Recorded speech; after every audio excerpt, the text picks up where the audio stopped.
It's Jacob Bear live from Darfur National Television, or DMBC. So today I will be talking about the issues that are unfolding in Darfur, especially with the newly displaced people who are now calling for the help.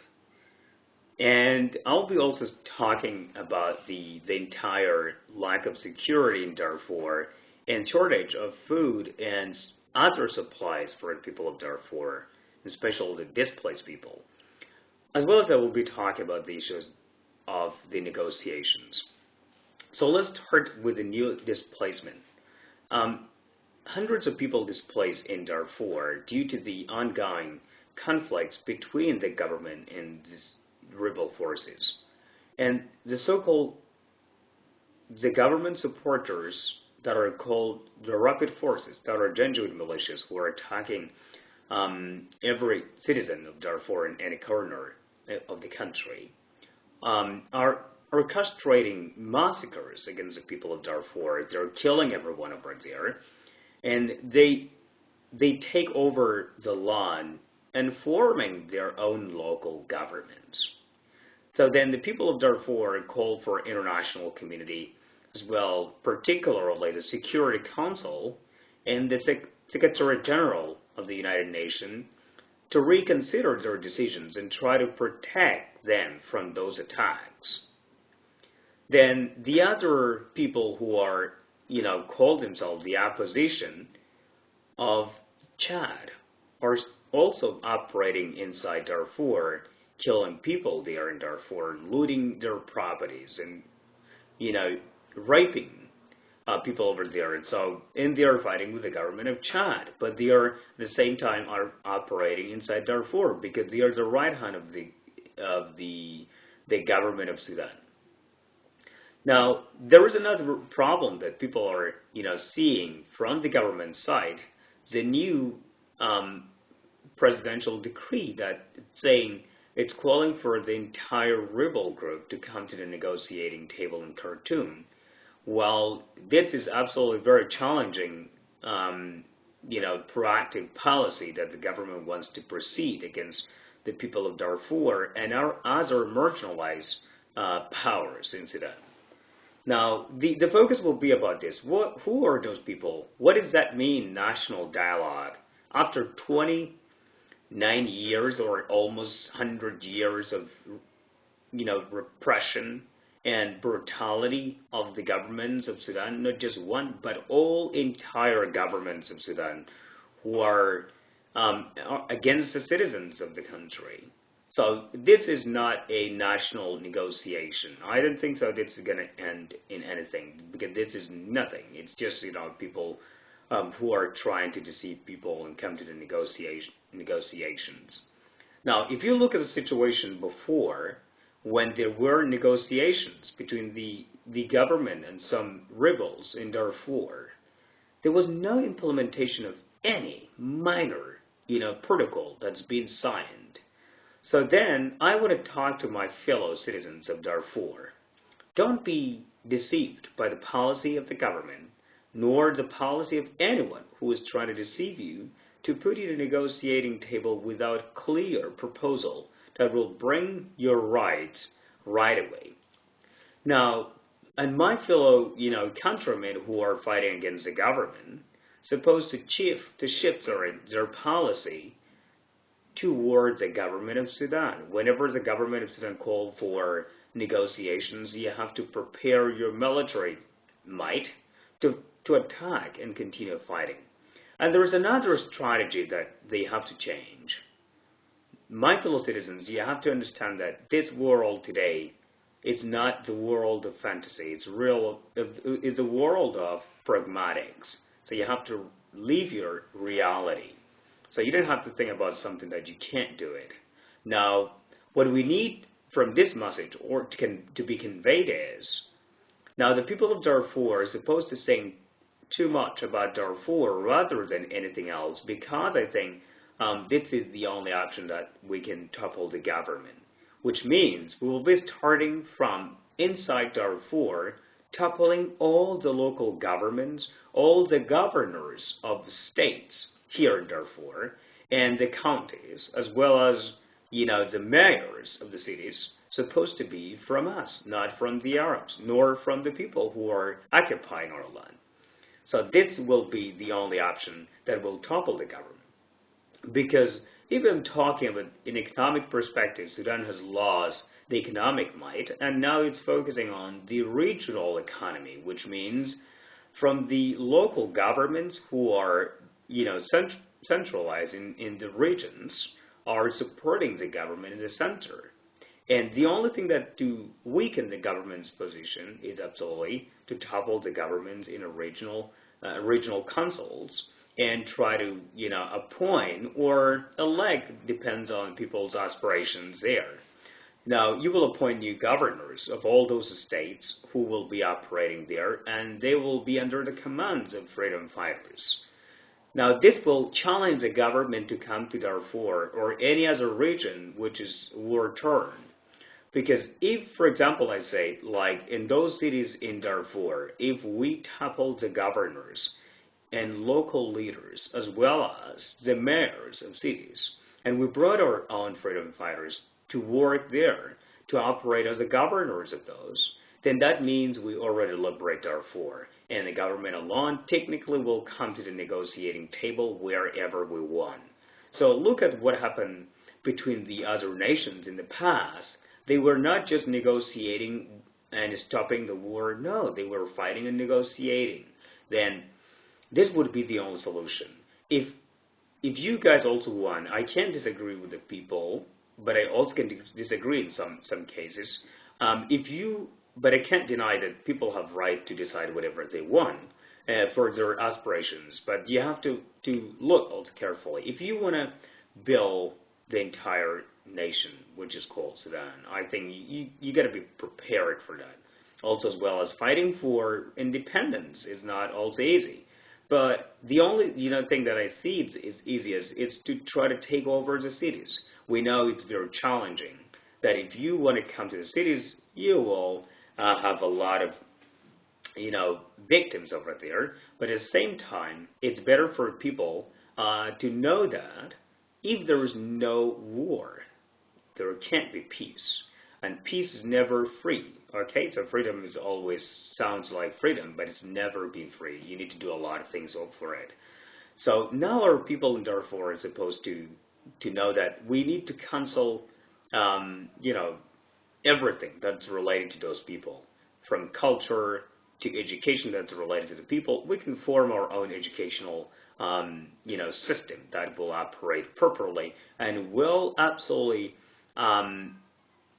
go with the international standard of education, because that would be the best interest of our nation over there. Now, if we also want to build Sudan, it doesn't matter, so it's going to be okay, but at the same time, I think people of Sudan have to stand for that. If you from Darfur are going to Sudan to fight for the people of Sudan, and then the people of Sudan doing nothing, then at the end of the day, they will say, okay, so this guy is a slave. Now, those people who call themselves Arabs who are not, and they are very extremists more than Arab people themselves, they're very bad guys because they call themselves the Islamic people. Now, if you look at the entire world and the nations that are under Islam, they're absolutely not developed, and that's very bad news. I'm sorry to say I'm not insulting Muslims nor anything, but there is something called carelessness, because I think Islam teaches people the carelessness and teaches people to love someone endlessly, which means you don't know who is this guy, but you're just loving someone you don't know. But we have to be vigilant, because those people didn't come here as Muslims, they came here to take over our land, so we have to kick them out. And everyone who wants to practice his religion, I am not, preventing you to do that, but absolutely you have to be vigilant, and you don't have to consider the religion as something that you can try to tackle problems with. I think it's a part of the problem. It's not going to be the solution of the problem. So I will end my discussion with this, that I want to send a clear message to the people of Darfur, and especially the freedom fighters, to change their calculus, not to focus on just, fighting for the government. We want to topple the government in Khartoum, but to start toppling the local governments right away from Darfur until Khartoum, because that means whenever you liberate the place, you'll be easy or to transfer anything you have. And I think you'll have a lot of channels that are relating between you and the neighboring countries. But if the government is still controlling most of Darfur and you're just, calling for a Khartoum, I know that's absolutely a very good idea, ideologically, that if you say the Khartoum is the only one which is orchestrating atrocities against our people, that's absolutely right, and you need to topple the main source of that. But I think now, since South Sudan, it's separated, I think the main source of Khartoum is the regional government, not the central government, because in the center there is nothing. They are focusing on the regional governments to try to bring in the budgets of the government. So if you cut that supplies to the government, that will be the red line for everything, and I think they will come to the negotiating table. So I hope that you can consider my idea, and if not, it doesn't matter also, so we'll continue to campaign against those repressive regimes everywhere in the world, and particularly in Sudan. Thank you for watching my program. I hope you enjoyed it, and I think absolutely you can disagree with me, whatever. You can have any comments about this, and I don't, feel ashamed to talk about the realities, but this is the only way that we can try to address the issues, quite frankly. Thank you.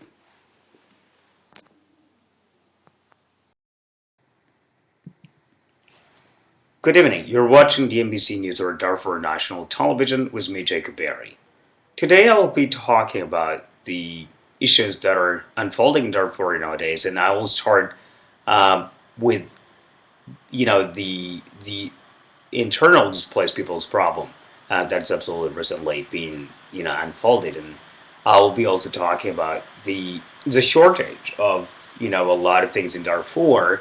And then I will end up with the negotiations that are called by the government of Sudan. So first, let's start with the newly displaced people's concerns. So the so-called rapid forces in Sudan, which are the militias of the government or Janjaweed forces that are backed by the government of Sudan, are targeting every citizen in Darfur, and they are killing everyone, looting everything. And so they are now fighting against the people of Darfur.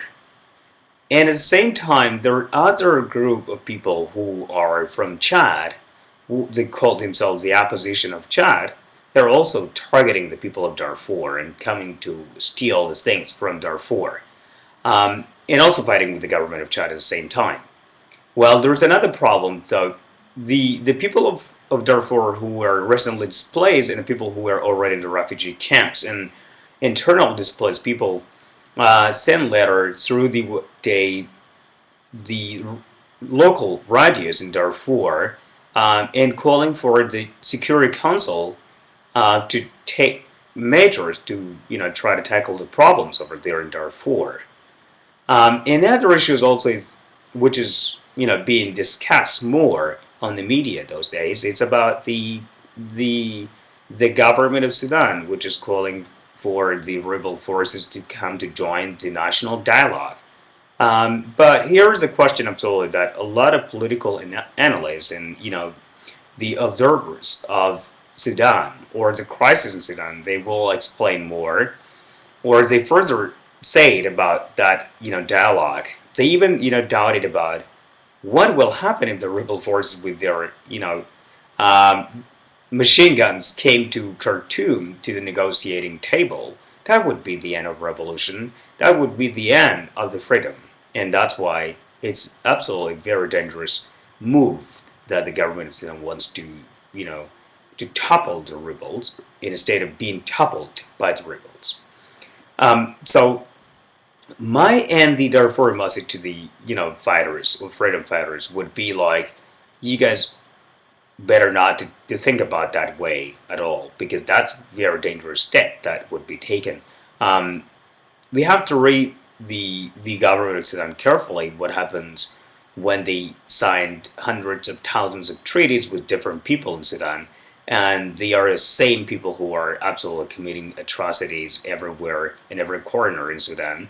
and orchestrating, criminal and perpetrators of the genocide in Darfur, genocide in South Sudan, genocide in Nuba Mountain and Balloon Isles, and also anywhere in Sudan that I may not know the name to name it. But this absolutely very dangerous government. So people in Sudan have to think very carefully how to topple that government rather than negotiating with. Because I think the people of Darfur have absolutely very clear point if they really want to topple that government or they want to have freedom easily. The first thing that what they need to know is to change the calculus of fighting. They don't have to fight and go. No, they really have to take over the land. They have to form the government anywhere they have taken and raise their own flag and constitute their own constitution that will be based on humanitarian laws rather than the Islamic law or any religious law that can be legislature of our nation. It's not going to work well. So to give freedoms to the people over there. So they have to open that door first. They don't have to defend only and stay. It's absolutely, if you look at the football games, for example, if you don't have a striker, if you just have defenders and the goalkeeper, so you will be defeated for so many times, or you will spend so long in terms of scoring the goal, or you may not even score the goal until the game overs. So I don't want my fellow Darfurs to do the same. I want them to attack. I want them to have strikers. I want them to take over every city in Darfur rather than just saying, okay, there will be a lot of people killed. I know that thousands of people will be killed and thousands of people were already killed, but what is the best interest of the people of Darfur? To die once and then change the government, or to be dying forever? Because this is something that's going on since we were born. And to try to topple the government is not an easy job. You first have to push him in a place where it absolutely affects it. Now, if the government knows that this is very effective and those people are really going to topple me, or they're going to take over the region, so he might also come to the negotiating table. But when he doesn't know that there is absolute balance of power or a counterpower to the government, it can't absolutely even consider people, so it will continue to kill people. And to eradicate the so-called rapid forces that are being formed newly by the government of Sudan, that are replacing Moshe Hilal, the former leader of Janjaweed, who orchestrated, atrocities against people of Darfur. Now the rapid forces are, very strong, and they're killing everyone in Darfur. Now, my fellow citizens, you have to think about this and try to unite yourself, the people of Darfur.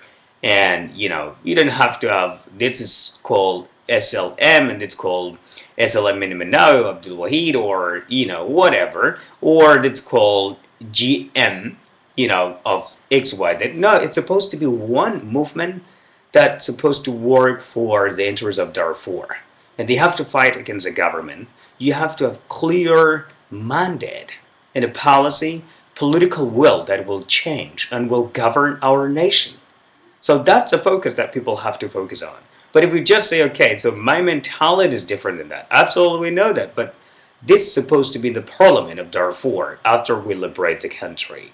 We can't just, have different ideas, a bunch of ideas, while they are not working.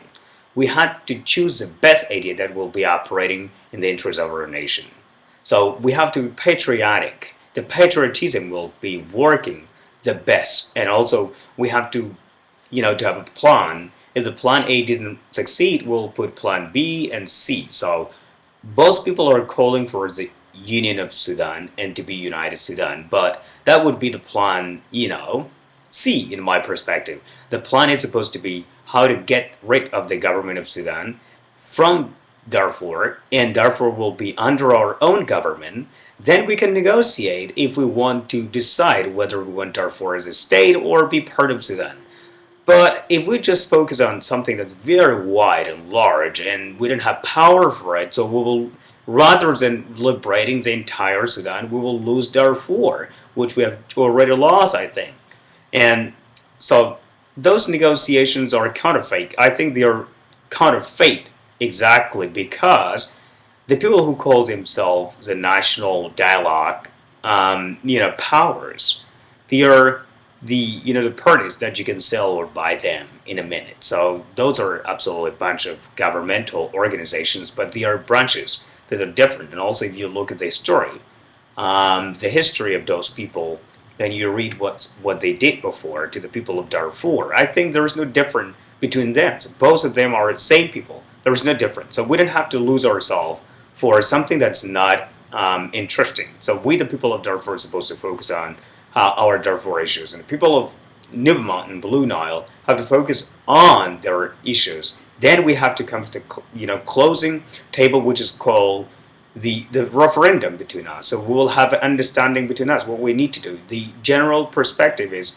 to topple the government of Sudan, but we have to be strong to do that. And we have, first of all, to topple the local governments in our area. So local governments are the government that are supporting the central government. Because if you don't have like a state governor and who is pumping the money of that state to the central government, and they are absolutely the puppets of the government because they are targeting every citizen of that country. So you can't have peace. When the government knew that the governor of a state is already overshadowed by the rebel forces or the freedom fighters or the owners of the land, then he will have to think about what measures he will take, whether to negotiate or to leave the land for the natives of population. In my perspective, I think this is a time for a native to strive and put up something that's very proper to tackle the problem in Darfur.